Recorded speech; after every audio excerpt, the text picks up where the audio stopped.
Still pretty. Anak niya si Angelo. Alam mo, boyfriend lang ha. Baka magkapatid lang eh. Oo, Ayan na. mag-ate lang ba? Diyan, isa pa. Ayan. So Angie, anong feeling na first movie ni Angelo, ikaw ang kasama?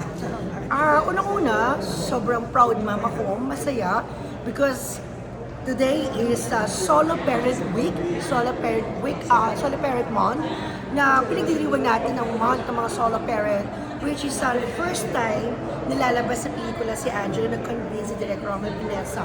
So, masaya ako, proud ako sa kanya dahil yung eksena namin dito hindi arte, totoo na.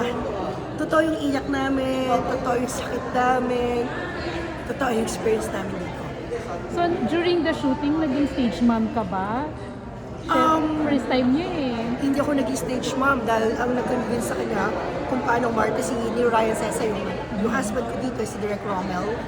Sila yung nag-motivate kung paano i-arte. Basta like ko sinasabi sa kanya, yung advice ko sa pag-arte, just be yourself, maging natural yung arte mo. Gusto ko yung arte na hindi ka plastic. Yung lagi may puso, lagi ko sinasabi sa kanya na isipin niya yung mga masasakit, yung mga alaala para mailabas niya yung arte sa pelikula.